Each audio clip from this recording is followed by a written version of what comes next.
আমরা আজকে জামাত ইসলামী কেন করছি? এমপি হওয়ার জন্য, মন্ত্রী হওয়ার জন্য, কোন দুনিয়ার ক্ষমতার জন্য। আমাদের এই সংগঠনে ক্ষমতা চাওয়ার কোনো সিস্টেমই নেই।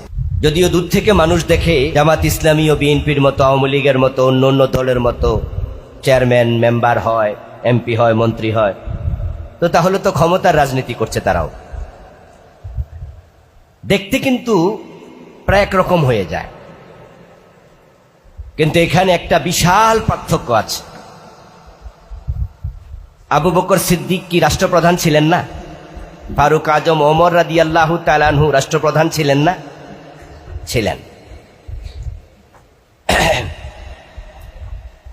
তো আমাদের আমিরে জামাত আজকে এমপি, আর যদি ক্ষমতায় আবার জামাত ইসলামী যেত তাহলে তিনি হতেন প্রধানমন্ত্রী। তো রাষ্ট্রপ্রধান হচ্ছে, ক্ষমতা যাচ্ছে, দেখতে তো একরকমই মনে হয়, কিন্তু পার্থক্য আমরা যারা ভিতর থেকে ইসলামী আন্দোলনকে দেখছি, আমরা জানি যে বিএনপি, আওয়ামী লীগ, জাতীয় পার্টি নমিনেশন বিক্রি করে, আর তাদের যারা এমপি প্রার্থী হতে চায় তারা নমিনেশন কিনে। জানেন তো আপনারা, দল নমিনেশন বিক্রি করে আর প্রার্থীরা নমিনেশন কিনে। জামাত ইসলামী কি নমিনেশন বিক্রি করে? আমাদের কেউ নমিনেশন কিনে? সিস্টেমটাই নেই। বরং আমাদের মাঝে যদি কেউ মনে করে যে আমি এমপি হব, এমপি হওয়ার আমি যোগ্য, তাহলে আমাদের সংগঠন বলে তাকে আর এমপি নমিনেশন দেয়া হবে না, এবং এটা উচিত। নবীজি সাল্লাল্লাহু আলাইহি সাল্লামের সাহাবাদের মাঝে গভর্নর ছিল। মুআজ বিন জাবাল রাদিয়াল্লাহু তাআলা আনহুকে প্রিয় নবী সাল্লাল্লাহু আলাইহি সাল্লাম ইয়ামানে গভর্নর বানিয়ে পাঠিয়েছেন। সাহাবীদের মাঝে বিভিন্ন বড় বড় দায়িত্বশীল ছিল। একবার নবীজির কাছে এসে একদল মানুষ বলল, ইয়া রাসূলুল্লাহ, আমাদের এলাকায় একজন আমির দরকার, আমাদের আমির ইন্তেকাল করেছেন, দায়িত্বশীল ইন্তেকাল করেছেন, একজনকে দায়িত্বশীল বানিয়ে দেন। সেখানে হযরত আবু যর গিফারি রাদিয়াল্লাহু তাআলা উপস্থিত ছিলেন। তো তিনি একটু সরল সিধা সহজ প্রকৃতির মানুষ ছিলেন।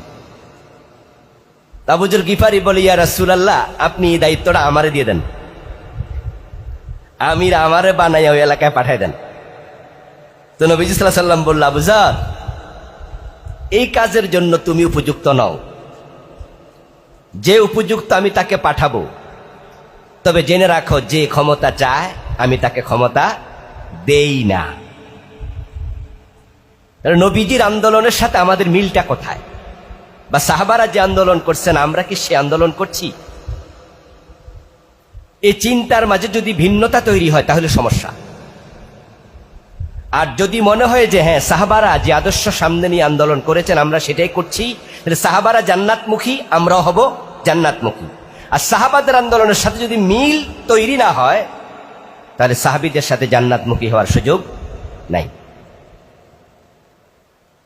তা আমাদের আন্দোলন, আমরা দাবি করি এটা ইসলামী আন্দোলন। বিএনপি, আওয়ামী লীগ কোনোদিন দাবি করছে ওরা ইসলামী আন্দোলন? এজন্য যারা বিএনপি, আওয়ামী লীগ করে, জাতীয় পার্টি করে, তারা হাসরের ময়দানও তাদের নেতাদের দোষ দিতে পারবে না।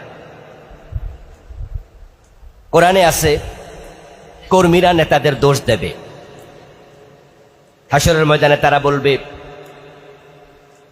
আতানা সাদাতানা ওয়া কুবারাআনা, আমরা আমাদের বড়দেরকে, আমাদের নেতৃবৃন্দকে আমরা অনুসরণ করেছি, ফাআদাল্লুনাস সাবিলা, আর অনুসরণ করতে গিয়ে আমরা পথহারা হয়েছি, তারা আমাদেরকে পথভ্রষ্ট করেছে। এই অভিযোগটা ভণ্ড পীরের মুরিদরা তাদের পীরের বিরুদ্ধে করবে। কারণ দুনিয়াতে যত পীরের কাছে মুরিদ যায়, কোন মুরিদ কি জাহান্নামে যাওয়ার জন্য মুরিদ হয়েছে শুনছেন কোনদিন? সে ৮ রশি হোক, দেয়ানবাগ হোক, মাইজবান্ডার হোক, যেই কোনো পীরের কাছে মুরিদ যখন যায়, বায়াত হয়, কোন উদ্দেশ্যে বায়াত হয়? জাহান্নামে যাওয়ার জন্য। কোনদিন শুনছেন? বরং যে ভণ্ড পীর, আপনি বলছেন যে ভণ্ড, বেনামাজি, তার মুরিদ বলে, না, আমাদের পীর নামাজ পড়ে, তবে লোক দেখাইয়া পড়ে না। কথা তোমাদের ফির নামাজ কই পড়ে? বাড়ির পাশে মসজিদ, কোনোদিন তো দেখলাম না মসজিদে। কয় যে 5 ওয়াক্তই পড়ে, মক্কা শরীফ যাইয়া পড়ে।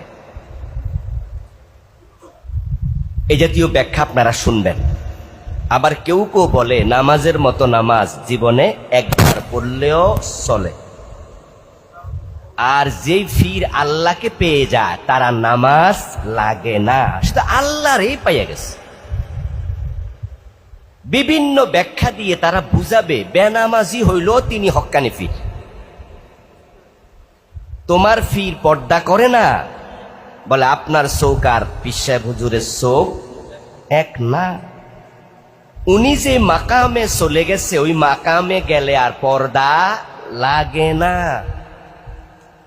আপনি দেখবেন যে সে তার পীরকে হক প্রমাণের জন্য যত ভুল ব্যাখ্যা সব প্রয়োজনে দেবে, দিয়ে সে বুঝাবে যে এই পীরের মুরিদ হইলে জান্নাত নিশ্চিত, নামাজ না পড়লেও কোনো অসুবিধা নাই।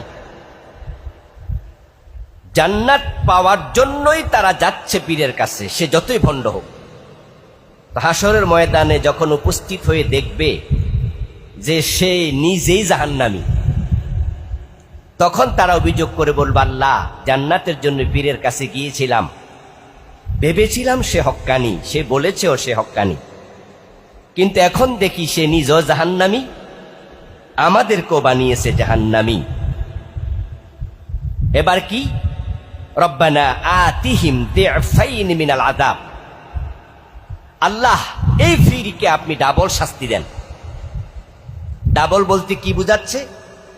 ও নিজে যেহেতু ভণ্ড, তাই তার প্রাপ্য শাস্তি তাকে দেন, আর আমাদেরকে পথ হারা করেছে, আমাদের শাস্তিটাও হেরে দেন। কোরআনের আয়াত শোনাচ্ছি আমি। রব্বানা আতিহিম দি'ফাইন মিনাল আযাব, শাস্তি দ্বিগুণ দেন, ওরটা আর আমাদেরটা। এটা দিয়ে তারা নিজেদেরকে সেভ করতে চাইবে, নিজেদের সেফটি, নিজেদের নিরাপত্তা নিশ্চিত করবে। তাহলে আমার শাস্তি যদি বন্ড ফিরকে দিয়ে দেয় তাহলে আমি মাফ। আল্লাহ বলবেন লিকুল্লিং দেফ, চালাকি করে আমার থেকে বাঁচার সুযোগ নাই। তুমি ভণ্ড পীরের মুরিদ হইছো, সে যে ভণ্ড এটা বুঝার মতো বিবেক কি আমি তোমাকে দেই নাই? বিবেক কেন খাটাও নাই? আবার কে ভণ্ড ফির কে ভণ্ড ফির না, এটা বুঝানোর জন্য কি আলেম ওলামারা ছিল না? তারা কি তোমাদের বলে নাই যে বেনামাজি ফির, এই বেপর্দা ফির? তখন উল্টা পাল্টা যুক্তি কেন দিছ?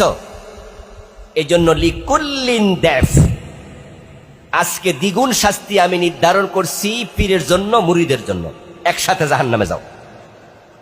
কিন্তু যারা বিএনপি করে, জাতীয় পার্টি করে, আওয়ামী লীগ করে, তারা বলতে পারবে না যে আল্লাহ, আমরা জান্নাতের জন্য বিএনপিতে গেছিলাম, যাওয়ার পরে বিএনপির লোকেরা আমাদেরকে এখন পথভ্রষ্ট করছে। তখন তারেক জিয়া বলবে, আমি কোনোদিন তোরারে কইছিলাম যে বিএনপি করলে বেহেশত পাওয়া যাবে? তখন শেখ হাসিনা বলবে, আওয়ামী লীগের লোকেরা আমার দোষ আল্লাহর সামনে কেন দাও, আমি কোনোদিন কইছিলাম আওয়ামী লীগ করলে জান্নাত পাওয়া যাবে? এই জন্য হাসরের ময়দানে যারা অন্য পার্টি করে, তারা নেতাদের দোষ দিয়া যে কিছুটা হালকা হবে সুযোগটাও নাই।